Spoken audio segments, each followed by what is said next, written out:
Negotiate on behalf of your clients. Go back and forth. Keep more offers at play.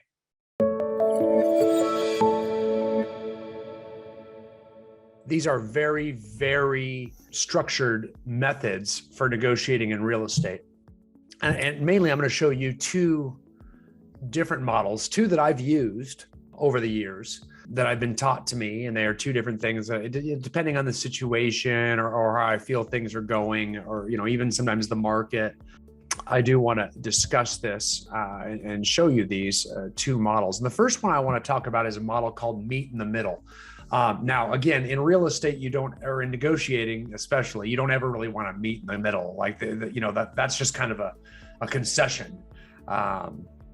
So you don't ever want to just meet in the middle, but I call it meet in the middle because when we describe either of these models, we want to we don't want to just be negotiating on behalf of our clients just to be getting our clients the best deal. Because we are going to do that. Our job is to represent, and we have a fiduciary duty to advocate on behalf of our clients and get them the best price as a buyer or the most highest amount of sellers' proceeds for sellers, for sure. But we also want to get credit for it. Like, they don't often see the negotiating we do. So we want to make sure that they actually see what we're doing, why we're doing it, have an active part to play in it, just because we have a duty to do that for them, number one. And number two, because we want them to actually see the value we provide to them in representation. That's what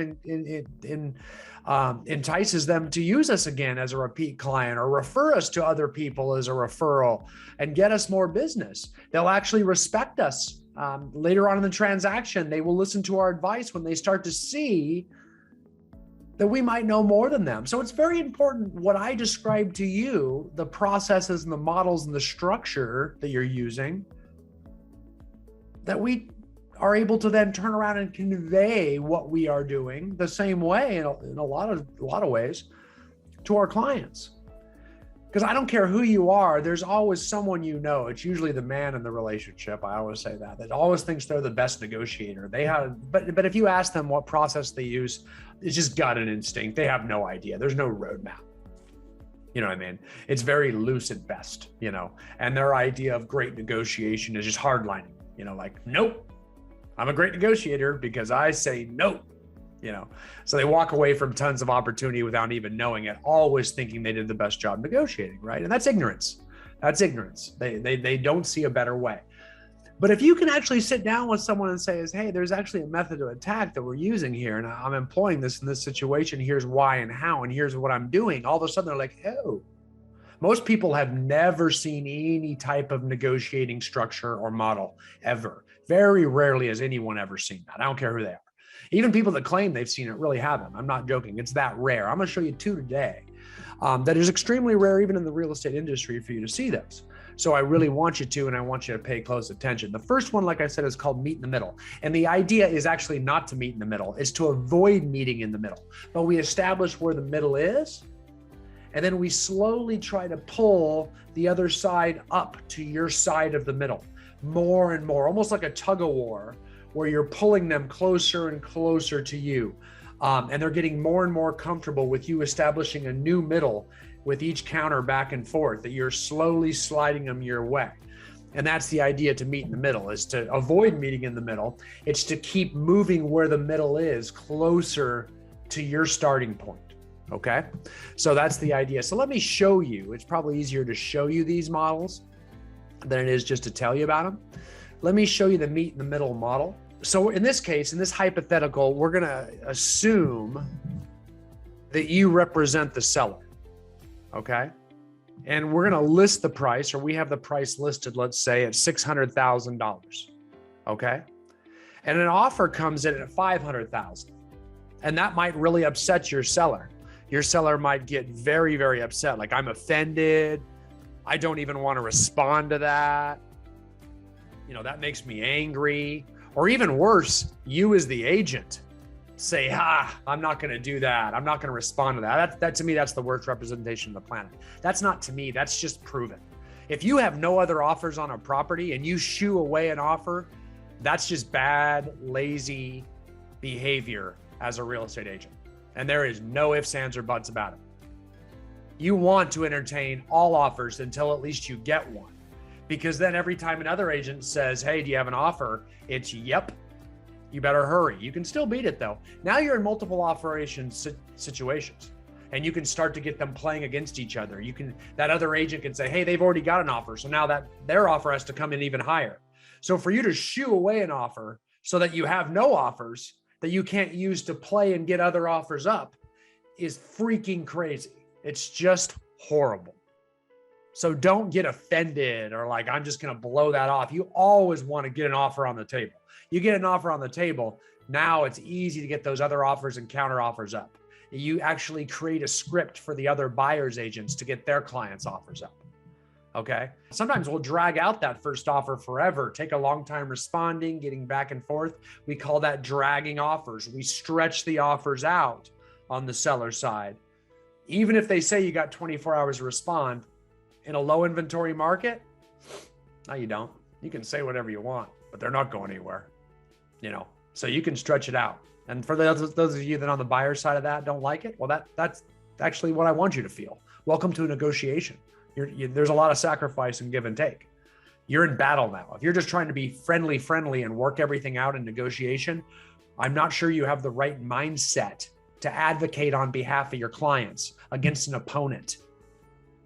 Okay? It's going to be tough. It's going to be tough. So yes, if you're representing the seller, we drag those offers out. Okay? And so we don't ever want to shoo away a first offer. Okay. Very important. We understand that concept. We drag the offers so we can get into a multiple situation and really put the power of negotiating on our client's side. And that's what we do by dragging it out. We entertain everything, right?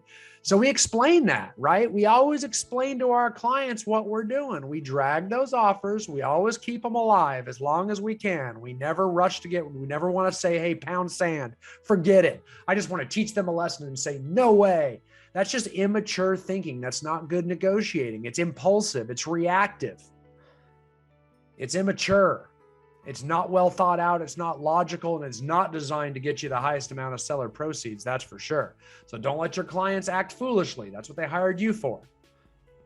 So explain to your clients what the goal is and why here. Okay. And then as you're going back and forth in this process, we're going to keep explaining what we're doing and why. Okay. So that offer comes in at 500,000. You listed at 6. The first thing we do is figure out the middle point. And we show that to our seller, our client. The middle point here is 550. Okay. Are you okay with the middle point? Does that upset you? They may not want it and they may not accept it. But if you're not offended by the middle point, let's keep going. Okay.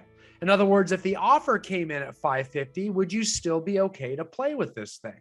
If they say yes, which they usually would, at least play with it, then let's keep going. Okay, so that's the middle. Let's slowly try to drag them to our side of the middle. So they come in at 5. How do we counter? Okay, so our first counter, you must be okay with the middle point. We established that. Okay, so if we want to stay in line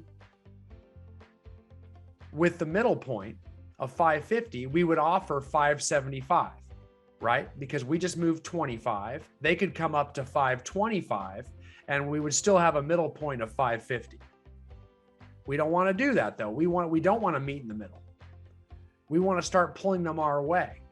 Okay. So what we do is we go with the orange option number 2. We counter at 585. Now we're going to bring the middle up to our side. Okay. We make a move then from 600 to 585. We only came down 15,000. Okay. That's not the middle. And this gets mathematical. So, welcome to real estate. When you're dealing with numbers, the middle of between 600 and 550 is 575. That's if I want to keep the middle in place at the same place. Halfway between 600 and 550 is 575. I don't like that. I want to pull up above that. So that would put us on track to get 550, right? So I want to come in at 585, and that's going to create a new middle of 560. Okay. If I come up to 585, that's going to make their counteroffer have to come up a little bit higher. That pulls them up to 535. To remain competitive, they need to be stretched up, and they come up to 535. That brings our middle up to 560. Okay, so we have a new middle. We're still quite far apart, which is fine. All this back and forth is wonderful. That helps us drag offers, right? That keeps another player on the table. If you're one of those agents that likes to say, oh, you know what, I can't handle all this, highest and best now, you're missing all this opportunity to go back and forth with your individual offers. You know what I'm saying? I know it's a lot of work, but if you got the time, you negotiate all your offers, one by freaking one, back and forth. It just creates more time to get more offers in the mix and more power on the seller side. The more buyers you have, the more suitors, the longer you can keep it going. The likelihood of losing the buyer to another listing is very slim in a low inventory market. There's not many other listings to choose from. So playing this game actually serves your clients better, right? Then your counter number 3, same thing. You look at the middle point. What is the middle? Okay. So right now we have an offer of 572 and a middle of 560. Okay. Sorry. We have an offer of 585, excuse me, and 560. What is the middle in between 585 and 560? If we cut that in half, the middle point exactly in between those two numbers would be 572. But again, we don't want to stay on the middle, even though it's a new higher middle. We want to keep trying to pull the middle up towards our client, the seller. So what do is we come up a little higher. We instead counter at 580. And now suddenly we have created a new middle of 567.5 down below. Okay. So that new middle of 567.5, we've slowly pulled the middle up from 550, 17,500. And if I'm showing this and describing this process to my sellers along the way, they realize that I've made them over $17,000 in my negotiating back and forth. I don't care how many houses they bought and sold before. It's the same old junky realtor that's represented them every time. Well, what do you want to offer? What do you want to offer? I say we come back at this with no strategy at all. They want this, so let's offer this. Like there's literally no strategy. Half the time it's the agent asking you. Oh, that's the worst when you try to let the client drive the bus. Can you imagine a doctor saying, what do you think? Oh my goodness, do not do that. You talk about putting stress and anxiety on your client. That is one of the biggest cardinal sins in real estate, is saying, I don't know, what do you think? That is making the home buying, selling, and negotiating process totally stressful on them. They'll second guess themselves. They'll create buyer remorse. You'll create seller remorse. You wonder why your clients get out of control later on in the process. It's because they're second guessing their own negotiating. They think you tricked them. It's horrible. You're a professional. One of the things we're supposed to be telling people is that, we'll use our negotiating skills. Well, don't ask them what they want to do.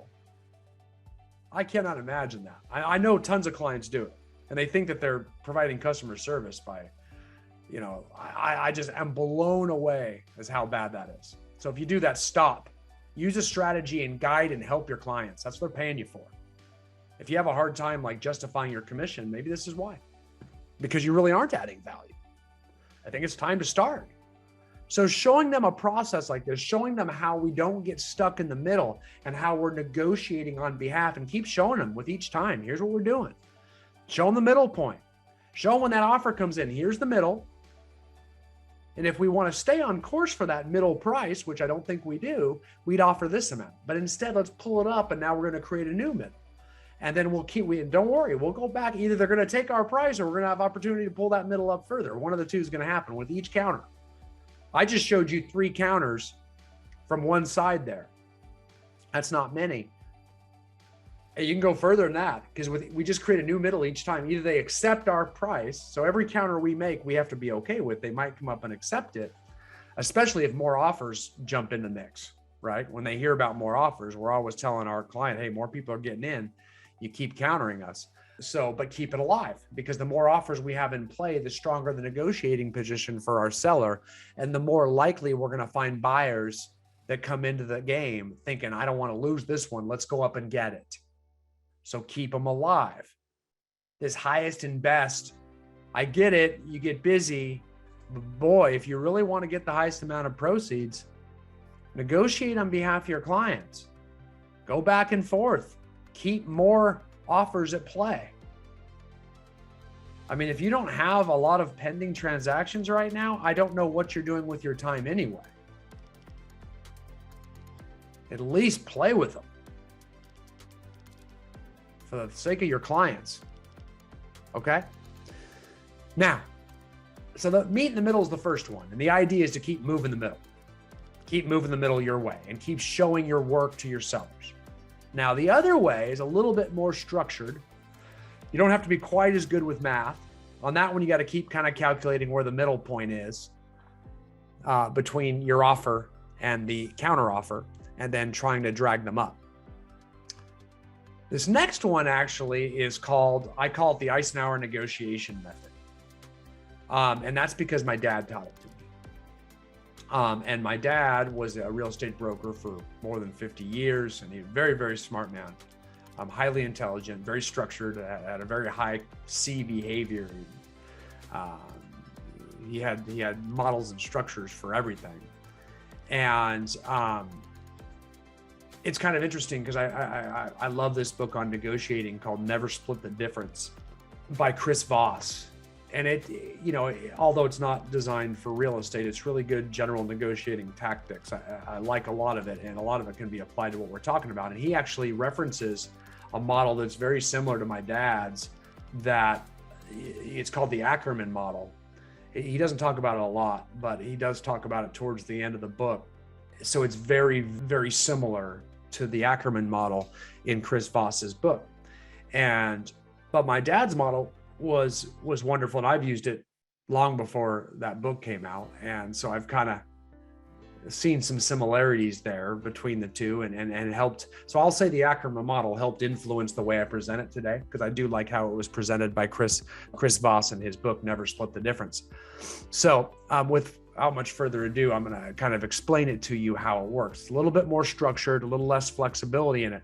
It's not just for buying and selling property. This one you can actually use for just about anything you want to buy. I guess you could with the meet in the middle model. I'm going to use a little bit different example here, though. Here's the process. This is the Eisenhower negotiation method, and I'm going to kind of go through the process first, and then I'm going to show you an example belowhand. Okay.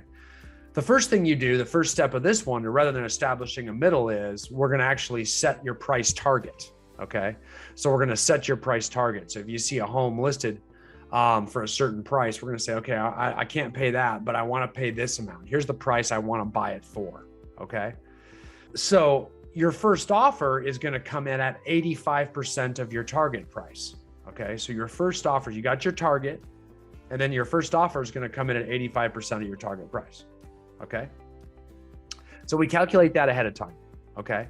So it's really hard to plan out negotiations like this, especially when multiple offers come in. Competitors can be unpredictable, so you're going to have varying urgency, things like that. I get that. Again, you got to have some flexibility in this, but this is about as structured as you're going to get, and you're going to have to be able to flex off this, right? I even put down here at the bottom, note that some markets may vary. Some markets are hotter than others, so you might have to adjust. Your first offer might come at 92% rather than 85%. Okay. Then you're going to calculate 3 future raises with each counteroffer: 92%, 98%, and 100% of your target price, right? So your first offer is 85%, your second offer is 92%, your third offer is 98% of your target price.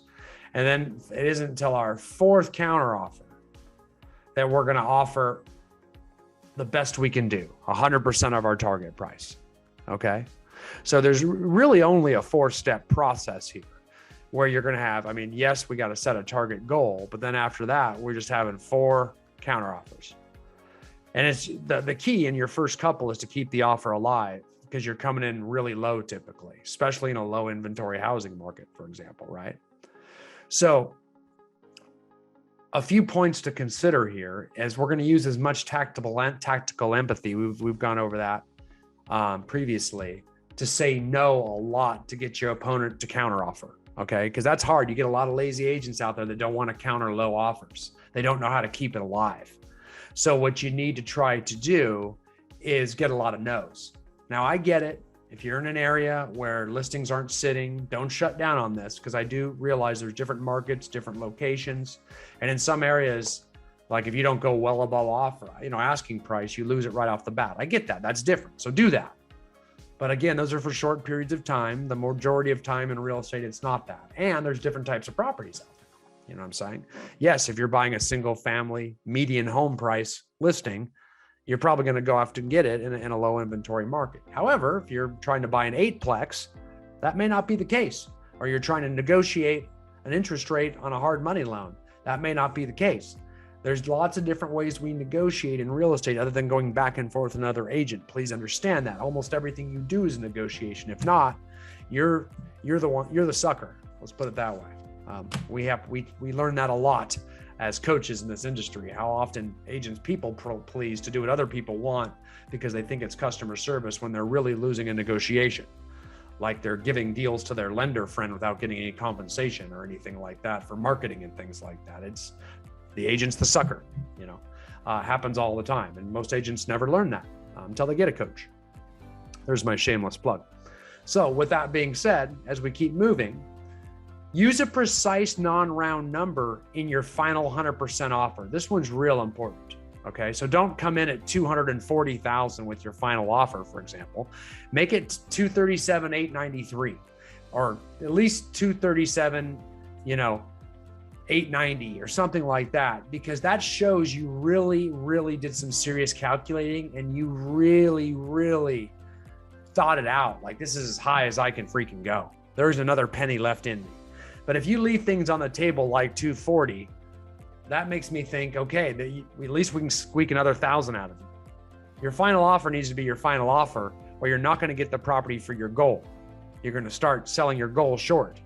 And that's the feeling you get when you're losing a negotiation. You start justifying why you're going to spend more than you wanted to. That's what you feel like when you're losing a negotiation. Okay? And then you start trying to use emotion and logic to justify why you lost the negotiation. And you didn't lose. I didn't lose because at least I can get this out of it and I'll be able to deduct this. And you start going backpedaling and doing all that, right? So when all that starts to happen, when all that starts to come to fruition, we know we've sold ourselves short. And it's usually because we didn't negotiate hard enough up front. We didn't use a structure and a model. We either got too lazy because we hardlined it too hard, or we got too impatient being in limbo, which that's probably the most common problem is I want to put this together. I can't wait anymore. I'm too anxious. Am I going to get it or not? And I just can't stay in limbo and I can't negotiate for a week or two period. Or I don't know how to show my clients to stay in limbo. A lot of people can't live comfortably with things undone. They can't live in that chaos. They have to know, I can't wait. I can't wait. I can't wait. Mom, I got to open my Christmas presents now. I can't wait. It's amazing. Agents and adults are no different. They can't live in that uncertainty of limbo. They want to put it to bed. Guys, the pros know not to do this. They can still sleep at night. So you got to get comfortable in chaos. You got to get comfortable in limbo. You got to get comfortable with things not being put to bed. You got to get comfortable going back and forth. Okay? You got to get comfortable going back and forth. Okay? So really, really important. So make sure you leave it open. Now, with your final offer, if you can, try to throw in a non-monetary item that you may not care much about to show that you're at your limit.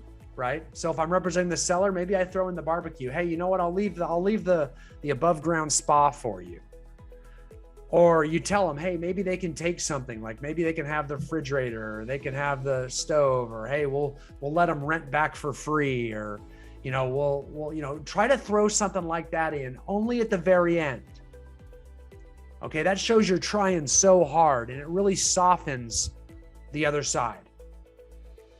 It makes them feel better about you, because a lot of people just don't want to lose a negotiation. And if they see that you're at your limit, but you're trying to throw a non-monetary item in there, like giving the seller a lease back, or even if they don't want it, they just see you're trying.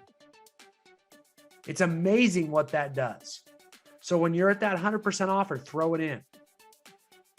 Okay, throw it in. Real important. Okay, so I love that one. Again, remember, you may have to get a lot tighter in low inventory markets. Just ensure that the increments are decreasing as you get closer. Notice how I get tighter and tighter. I start at 92% in this hot market example.